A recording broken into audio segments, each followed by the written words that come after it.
Close your eyes and imagine this. A quiet evening in the mid-1800s. The gas lamps glow, the silverware shines, and the wealthy elite of New York gather for a fine meal. But in one corner of the bustling Moon's Lake house, a single plate of potatoes is about to spark a chain reaction that will ripple through history. A demanding customer pushes his dish away in disgust. "Too thick," he mutters.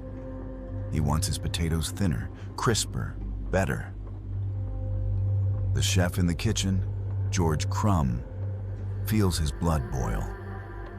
And in that single moment of anger, irritation, and defiance, the potato chip was born. This isn't just the story of a snack. It's the story of pride, frustration, and how one man's stubbornness accidentally changed the way the world eats. To understand how a simple potato could become a global obsession, we have to step into the 1850s. America was in the middle of transformation. Railroads carved paths across the landscape. Industrial cities were rising. And for the first time, dining out was becoming an event. In Saratoga Springs, a fashionable resort town in upstate New York, the wealthy came to escape city life. The springs promised health, the casinos promised thrills, and the restaurants promised indulgence. One restaurant towered above the rest, Moon's Lake House. This wasn't just a place to eat, it was where reputations were made. Politicians sealed deals here, industrialists flaunted their wealth, and families showed off their social standing. And deep in the kitchen was a man with a sharp knife, a sharper tongue, and a reputation that would outlive him. George Crum. George Crum's life was anything but easy. Born in 1824 to a Native American mother and an African American father, he grew up in a world that didn't make space for men like him. Yet in the kitchen, he found power. Crum wasn't just a cook, he was an artist. His fish dishes were legendary, his game meats bold, and his potatoes always cooked with perfection. But he was also known for his pride. He had little patience for arrogance, even from the wealthy elite he served. That stubbornness would one day define him. It's 1853. The dining room of Moon's Lake House buzzes with laughter and the clinking of glasses. A wealthy diner, some say it was railroad tycoon Cornelius Vanderbilt himself, places an order for fried potatoes. The kitchen delivers. But the plate comes back. Too thick, too soggy. Crum narrows his eyes. He slices thinner, fries again, sends them out. The plate returns. Still not good enough. At this point, many chefs would grit their teeth and comply. But not Crum. His pride has been wounded. He decides to make a point.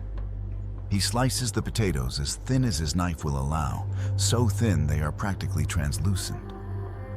He drops them into sizzling oil until they bubble and crisp, then showers them with salt. This isn't kindness, it's revenge. When the plate arrives, the diner frowns, then takes a bite. The crunch echoes. That's it. His eyes widen. Another bite, and another. George Crum had just invented a global phenomenon. But wait, was this story real? Or is it just another piece of culinary mythology?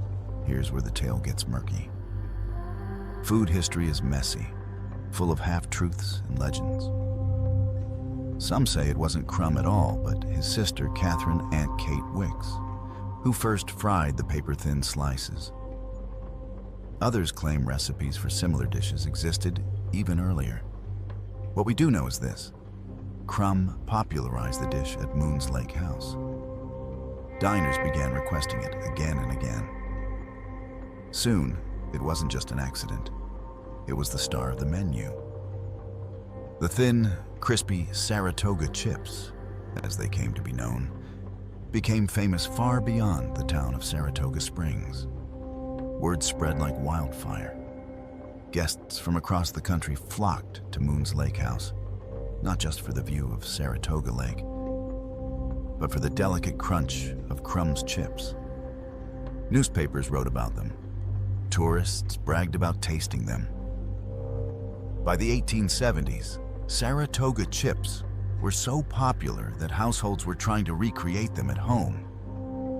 Cookbooks began printing recipes. Street vendors sold them in paper cones. The thin, salty slices were no longer just an upper-class novelty.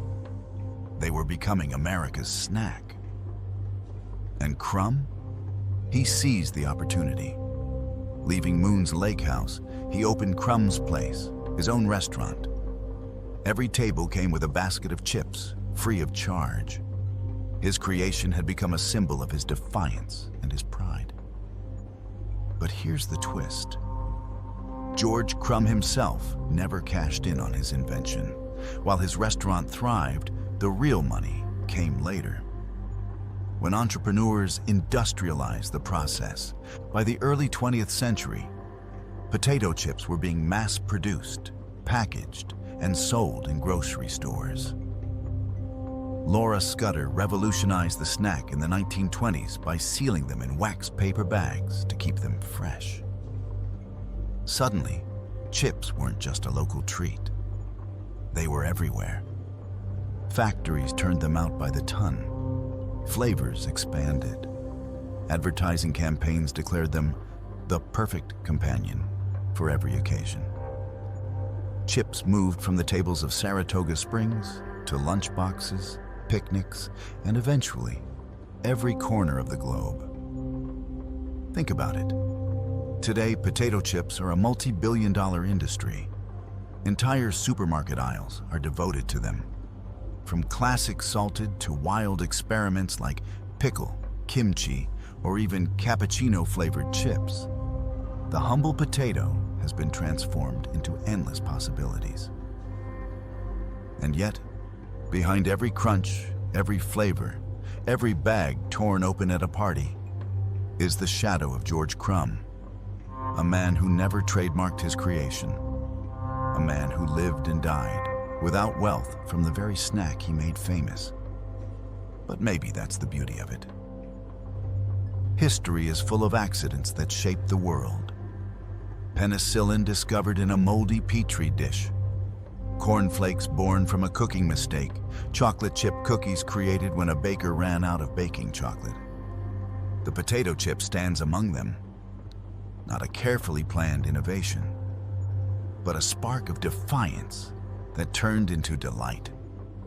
A mistake embraced, a failure flipped into success. So the next time you grab a handful of chips, remember George Crum. Remember the prideful chef who refused to bow to criticism. Remember that history's biggest changes don't always start in boardrooms or laboratories. Sometimes they start in kitchens, with a frustrated man and a potato. And maybe, just maybe, the next time you feel frustrated or overlooked, you'll think of that crunch. Because sometimes, what feels like a mistake is just the beginning of something unforgettable. If you loved this story, hit the like button, subscribe for more untold histories, and drop a comment below. What's your favorite chip flavor? Because in the end, history is never just about the past. It's about how the smallest moments shape the way we live, eat, and enjoy the world today.